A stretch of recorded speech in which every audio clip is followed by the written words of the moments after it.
अस्सलाम वालेकुम respected viewers, I am doctor Mohammad Ansari, consultant child specialist. और आज मैं वीडियो बनाने जा रहा हूँ रेबीज़ के मुतालिक, यानी बावले कुत्ते के काटे हुए एक बीमारी के बारे में मैं वीडियो बनाने जा रहा हूँ। अगर बावला कुत्ता काट जाए तो उसका कैसे इलाज किया जाता है, कैसे तदारुक किया जाता है कि रेबीज़ का मर्ज़ जो है वो लाहक ना हो। ये बहुत शदीद मर्ज़ है, रेबीज़ की 100% मोर्टेलिटी है और बहुत कम लोग दुनिया में जो है वो बचे हैं रेबीज़ की बीमारी से। जो इसकी एहतियात है, जो इसकी प्रोफिलैक्सिस है, यानी जो इसका डेवलप होने से पहले की जो वैक्सीन है वो बहुत आसान है, लेकिन एक दफ़ा बीमारी डेवलप हो जाए तो इंसान को या बच्चे को इससे बचाना बहुत मुश्किल अमल है, बहुत मुश्किल हो जाता है बचाना। बावला कुत्ता जब भी किसी को काटता है, या स्ट्रे डॉग या पेट डॉग किसी भी फ़र्द को जब काटता है तो उसके बारे में बहुत सारे सवालात होते हैं। उन सारे सवालों का हमने जवाब देना होता है और उसके बाद हमने ट्रीटमेंट के कंसेंसस के ऊपर पहुंचना होता है कि किस तरह से पेशेंट की जो है वो ट्रीटमेंट के साथ प्रोसीड करें। मसलन सबसे पहले ये सवाल होता है कि क्या कुत्ता जो है वो पेट डॉग है या स्ट्रे डॉग है, यानी वो घर का पालतू कुत्ता है या वो आवारा कुत्ता है। क्या प्रोवोक्ड बाइट हुई है या अनप्रोवोक्ड बाइट हुई है। ऐसा तो नहीं हुआ कि बच्चे का जो है वो पाँव आ गया था या किसी एडल्ट का पाँव आ गया था कुत्ते के ऊपर, या जो है वो जो जो डॉग था, फीमेल डॉग था, उसने क्या बच्चे तो नहीं दिए हुए थे, वो ओवर प्रोटेक्टिव तो नहीं थी, और क्या अंधेरे में तो नहीं ऐसा हो गया था कि पता ही नहीं चला कि कुत्ता कहाँ से आया, कहाँ गया। जो डॉग है वो पेट डॉग है, क्या डॉग ऑब्जर्व किया जा सकता है, क्या कुत्ते ने जो है वो आपके डराने पे आपको काटा है, या कुत्ते ने बगैर डराए ही आपको खुद से आपको जो है वो भाग के आके आपकी तरफ लपका है और आपको काटा है। फिर इस चीज़ पे भी डिपेंड करता है कि कुत्ते की वैक्सीन हुई हुई है क्या, कि क्या कुत्ते को रेबीज़ की वैक्सीन, क्योंकि ये जो रेबीज़ मर्ज़ है, ये कुत्ते में भी दूसरे कुत्तों से जो है वो ट्रांसफ़र होता है। और अगर जो है वो कुत्ते को वैक्सीन हुई हो तो वो प्रोटेक्टेड रहता है रेबीज़ के बाद, रेबीज़ मर्ज़ से। यानी ये ऐसी चीज़ नहीं है जिसमें जो है वो सिर्फ़ कुत्ता जो है वो नॉर्मल होगा और इंसान को हो जाएगी, नहीं। कुत्ता भी अब नॉर्मल होगा, कुत्ते को बीमारी होती है और फिर वो इंसान को वो बीमारी ट्रांसफ़र करता है।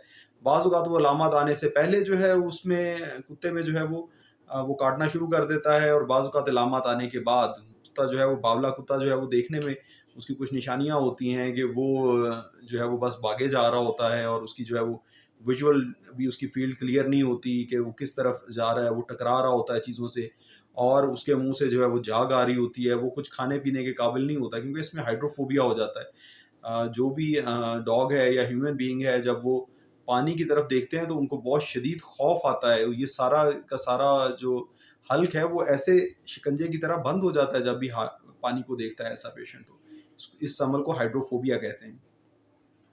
तो एक दफ़ा अगर कोई ऐसा जो है वो डॉग काट ले जिसको वैक्सीनेट हुआ हो, तो वैक्सीन की ज़रूरत नहीं होती, और डॉग को जो है वो आपने बंद करके, डेफ़िनिटली ऐसा डॉग जो है वो पेट डॉग होगा, ऐसा डॉग जो होगा वो घर का पालतू या किसी हमसाये का, किसी का जो है वो कुत्ता होगा, और वो उसको आप जो है पिंजरे में बंद करके 7 डेज़ के लिए ऑब्ज़र्व करते हैं। अगर 7 डेज़ तक कुत्ता जो है वो कोई एहतियातन उसको 3 दिन और एक्सटेंड कर लें, 10 डेज़ कर लें, 10 डेज़ तक ऑब्ज़र्व करते हैं। अगर 10 दिनों में कुत्ता जो है कोई एब्नॉर्मल अलामत ज़ाहिर ना करे, उसको कोई उसका खाना-पीना ठीक चलता रहे, उसमें मुँह से झाग आना या उसमें जो है वो एब्नॉर्मल जो है वो हरकतें जो है वो शुरू ना हो, तो इसका मतलब है कि ये रैबिट डॉग नहीं था, ये नॉर्मल डॉग बाइट थी। इस केस में आपने डॉग बाइट के जो ऑर्गेनिज़म्स होते हैं, उसकी प्रोटेक्शन के लिए आपने एंटीबायोटिक लेना है, आपने पेन किलर लेना है या एंटी इन्फ्लेमेटरी साथ कंबाइंड लेना है, और तीसरे नंबर पे आपने टेटनस टॉक्सॉइड लगवाना है, जिसका स्केड्यूल मैं अलहदा से एक वीडियो में बता चुका हूँ, लेकिन यहाँ थोड़ा-सा ब्रीफली बता देता हूँ कि अगर आपको पिछले 5 साल में 5 साल के अंदर-अंदर आपको बूस्टर लगा था, तो आपको लगवाने की ज़रूरत नहीं है। अगर 5 साल से बियॉन्ड हो गया है आपको और चोट लग गई है, तो आपको 5 साल के बाद जो है उसका बूस्टर लगाना चाहिए, और अगर 10 साल तक कोई चोट नहीं लगती, तो 10 साल के बाद फिर भी बूस्टर जो है वो ज़रूरत होती है टेटनस टॉक्सॉइड की। ये हो गया जी नॉन रैबिट डॉग का।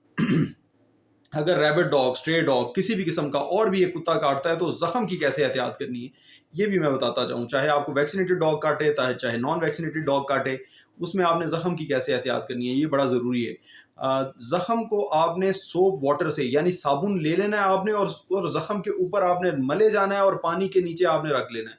अपना वो लिम्फ खुदा ना खास्ता अगर आपके ऐसे बाजू पे काटा हुआ है, तो इस बाजू को आपने टैप के नीचे खुले पानी के नीचे रख लेना है और साबुन इसके ऊपर मले जाना है, जख्म के ऊपर मले जाना है। 15 मिनट तक आपने सोप वाटर से धोना है इसे, यानी खुले पानी से और सोप से धोना है इसे।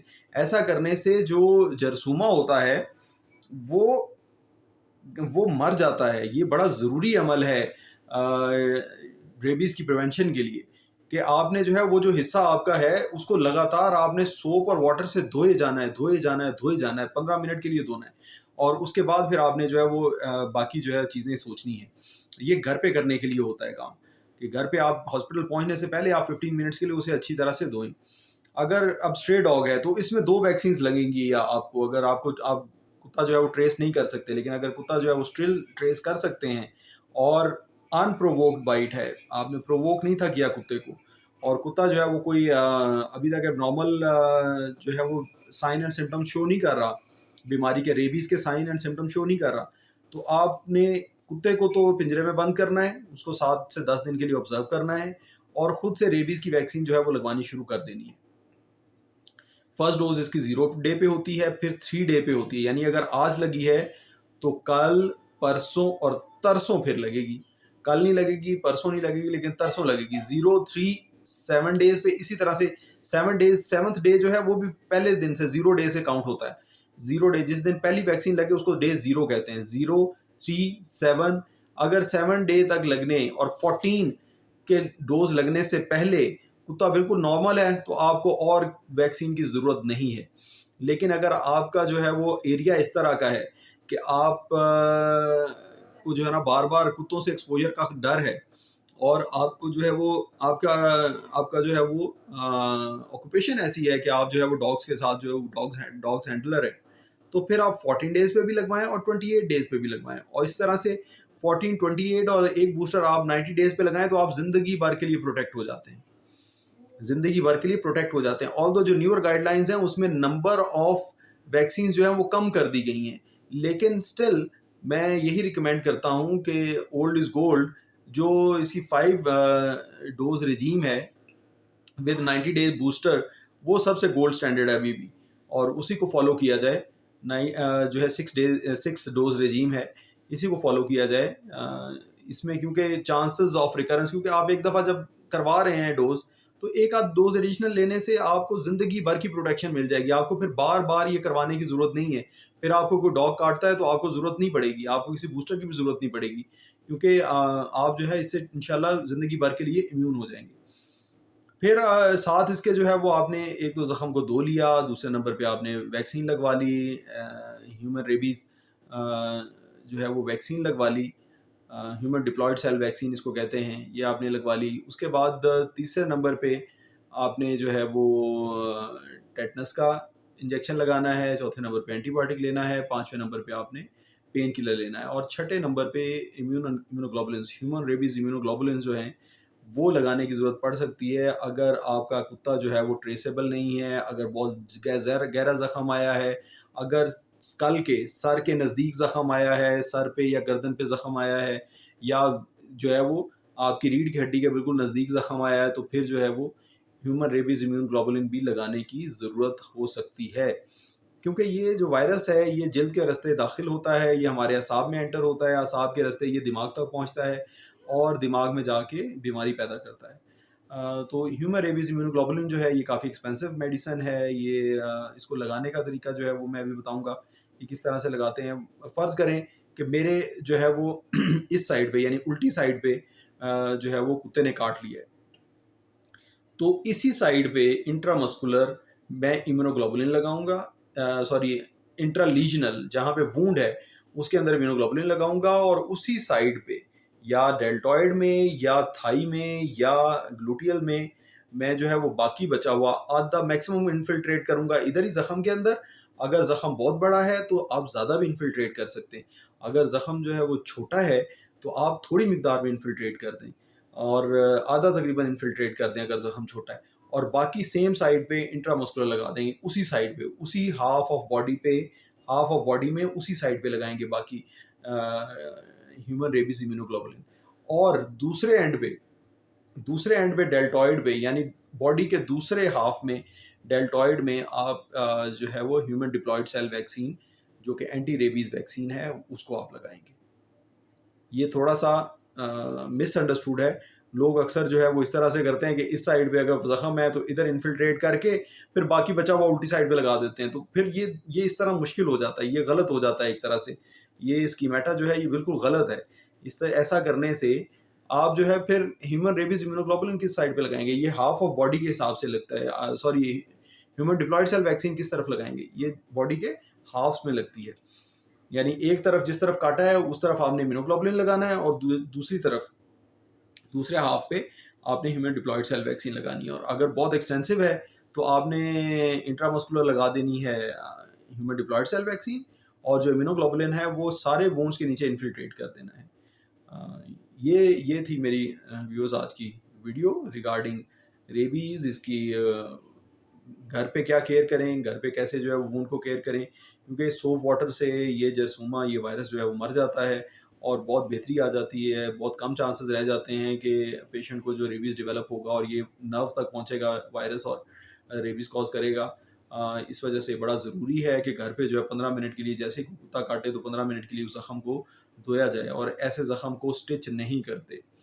इसको कोई अगर डॉक्टर आपको बताता है कि इसको जी बंद कर लेते हैं, ये तो नहीं तो बहुत बड़ा ज़ख़म है, ये है ऐसे वैसे, नहीं, ऐसे ज़ख़म को बिल्कुल बंद नहीं करते। इस ज़ख़म को अगर आप बंद करेंगे तो you are calling for disaster. इस ज़ख़म को बंद नहीं करते हैं, इस ज़ख़म को खुला रखते हैं, इसकी ड्रेसिंग करते हैं, इसकी क्लीनिंग करते हैं, ताकि वायरस जो है वो अंदर बंद एनवायरनमेंट में ज़्यादा तेज़ी से फैलता है, ज़्यादातर तेज़ी से नर्व्स तक पहुँचता है। इसको हमने प्रिवेंट करना है कि नर्व्स तक ना पहुँचे और रेबीज़ होने के चांसेस कम से कम किए जा सकें। तो ये थी व्यूअर्स मेरी आज की गुज़ारिशात। अगर आप जो है वो डॉग पालने वाले हैं, पेट डॉग रखने वाले हैं, तो प्लीज़ अपने कुत्ते को जो है वो रेबीज़ वैक्सीन करवाएँ। ये रेबीज़ वैक्सीन जो है वो वेट डॉक्टर्स के पास जो है वो अवेलेबल है, और जब ये वायरस ह्यूमन्स में आता है तो बहुत शदीद बीमारी कॉज़ करता है। अल्हम्दुलिल्लाह मैं एक ऐसी टीम का हिस्सा रहा हूँ एक वक्त में, जब हमने एक रेबीज़ का पेशेंट को जो है वो तकरीबन 25 दिन की जद्दोजहद के बाद जो है बचाया था। और बहुत कम केसेस हैं दुनिया में जो जिनको रेबीज़ से बचाया जा सका है। तो मेरा फ़र्स्ट हैंड एक्सपीरियंस है इस बारे में, और बहुत सारे केसेस जो हैं वो हम देखते रहते हैं ऑन डेली बेसिस, जो कि स्ट्रे डॉग से या पेट डॉग से या स्ट्रीट डॉग से जो है वो बिटन हमारे पास आते हैं ट्रॉमा सेंटर्स में। तो ये मेरी व्यूअर्स आज की वीडियो थी। अगर आपको अच्छी लगे तो प्लीज़ इसको आप सब्सक्राइब कीजिएगा, मेरे वीडियो को लाइक कीजिएगा, दोस्तों को रिकमेंड कीजिएगा, और अगर क्वेश्चन हो तो ज़रूर पूछिएगा, इंशाल्लाह मैं आंसर करूँगा। Thank you very much. अस्सलाम वालेकुम।